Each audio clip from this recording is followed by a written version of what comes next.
Le projet CLENA vise tout simplement à renforcer les capacités de JVE, d'une part, à l'international, permettre aux différents pays de renforcer leurs capacités de travail, mais aussi faire de la promotion pour les énergies nouvelles et renouvelables.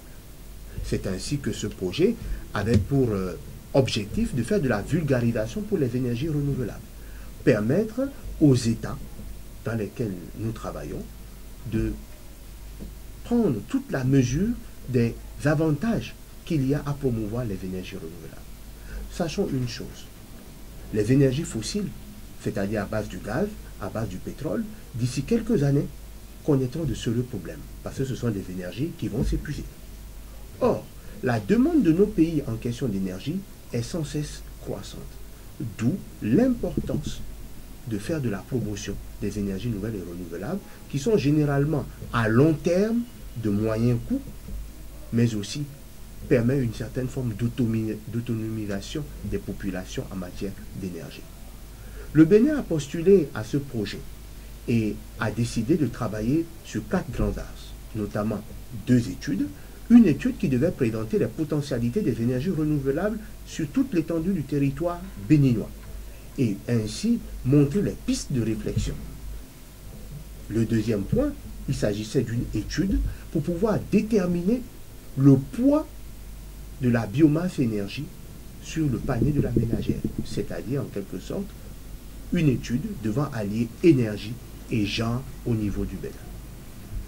Le troisième axe était de mettre ensemble différents partenaires pour faire de la promotion pour les énergies nouvelles et renouvelables, notamment les médias, à travers l'organisation d'un atelier qui allait permettre aux médias de comprendre la problématique des énergies. Ensuite, un autre atelier avec les organisations de la société civile au fin de dégager une plateforme nationale de structures travaillant pour la promotion des énergies nouvelles et renouvelables. Enfin, il s'agissait donc de créer un forum national des énergies à laquelle plusieurs acteurs du monde des énergies allaient se réunir pour déterminer une piste pour le Bénin. Ce projet CLENA a été un succès. Nous avons fait plusieurs études et ces études ont permis de découvrir que le Bénin est un pays à fort potentiel en matière d'énergie nouvelle et renouvelable. Nous avons pu nous positionner au niveau du ministère de l'énergie et des mines pour pouvoir être une ONG participant pleinement à l'essor des énergies nouvelles et renouvelables. Le point d'orgue de ce projet a été, il y a 72 heures, l'atelier de la société civile sur la promotion des énergies renouvelables, où un parterre d'ONG, un parterre d'entreprises privées se sont réunis pour réfléchir au devenir des énergies nouvelles et renouvelables dans notre pays. Ce projet CLENA a été doté d'un montant de 7 500 000.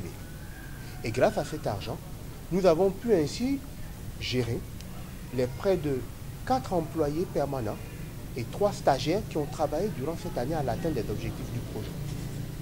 Grâce à ces ressources, nous avons pu ainsi nous positionner sur l'échiquier national comme une ONG travaillant résolument sur les questions des changements climatiques, mais aussi faisant le lien entre changement climatique et question des énergies. De façon concrète, il s'agit de faire la promotion aussi du matériel renouvelable, notamment les lampes solaires qui sont faites et promues par JVE, pour permettre donc aux populations de comprendre qu'on peut toujours développer un certain nombre d'initiatives à partir de nos connaissances endogènes. Ainsi, la lumière, la lampe solaire a été promue durant nos différents forats et ainsi permettre donc aux différents acteurs de connaître ce que JVE fait concrètement sur le terrain. L'autre réussite a été bien entendu la mini-foire des énergies nouvelles et renouvelables, où plusieurs acteurs ont pu exposer, ont pu montrer, ont pu expliquer ce qu'ils font à partir de leur cerveau. Thomas Sauvage, je viens des collines, plus précisément depuis Glasgow. Je suis l'initiateur de ces œuvres que vous voyez devant moi. Ce sont des fourneaux d'avenir. ces fourneaux utilisent comme combustible des huiles végétales, telles que l'huile de jatropha, soit des huiles usées déjà, ou l'huile à moteur qu'on a déjà utilisée dans nos motos, et on fait du vidange, et puis on laisse parfois chez les mécaniciens, et ça se fait par terre. L'eau de ruissellement les emporte dans nos rivières, et ça tue les navires qui sont dans nos fleuves et autres. D'accord? C'est-à-dire, comment ça se passe? Par exemple, s'il y a une dame qui fait le beignet, soit le pâté, soit les fruits et autres, et qu'à la fin de semaine, elle a au moins 3 litres d'huile d'arachide grillée, qui sont déjà un peu plus continués d'être cuits avec. Il suffit d'ouvrir son fourneau d'avenir qui s'appelle Sapaé. Elle baisse l'huile dedans par ici, et là il y a un réservoir de contenance de 2 litres.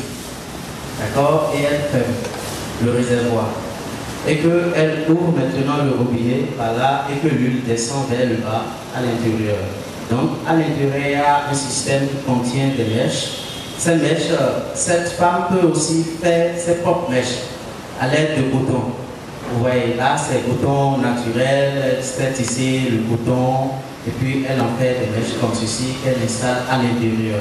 Et puis elle allume ces mèches qui sont bien imprégnées d'huile et les mèches s'allument. Il faut se dire que le système est fait d'une manière que ça ne pollue pas, ça ne donne pas de la fumée.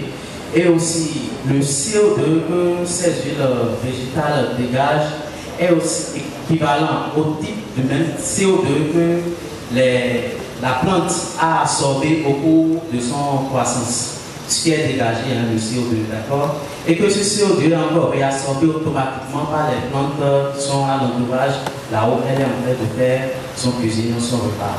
Il faut se dire que l'odeur, on peut faire la cuisine à l'interne ou à l'externe. Ça ne pollue pas, ça ne donne pas de la fumée.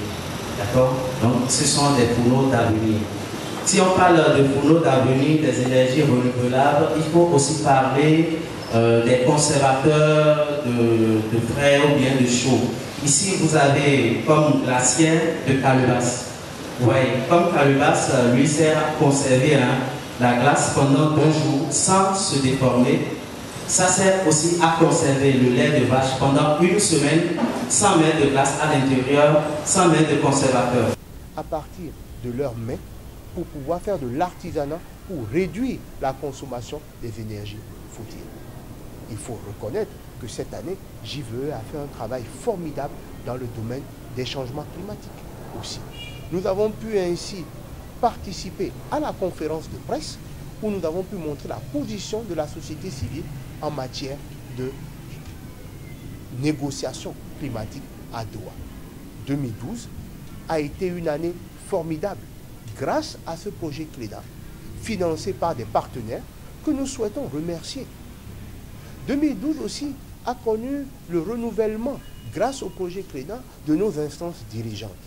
Ainsi, la démocratie s'est affermie dans notre institution avec l'élection d'un nouveau conseil d'administration respectant les tests et le règlement intérieur de notre institution.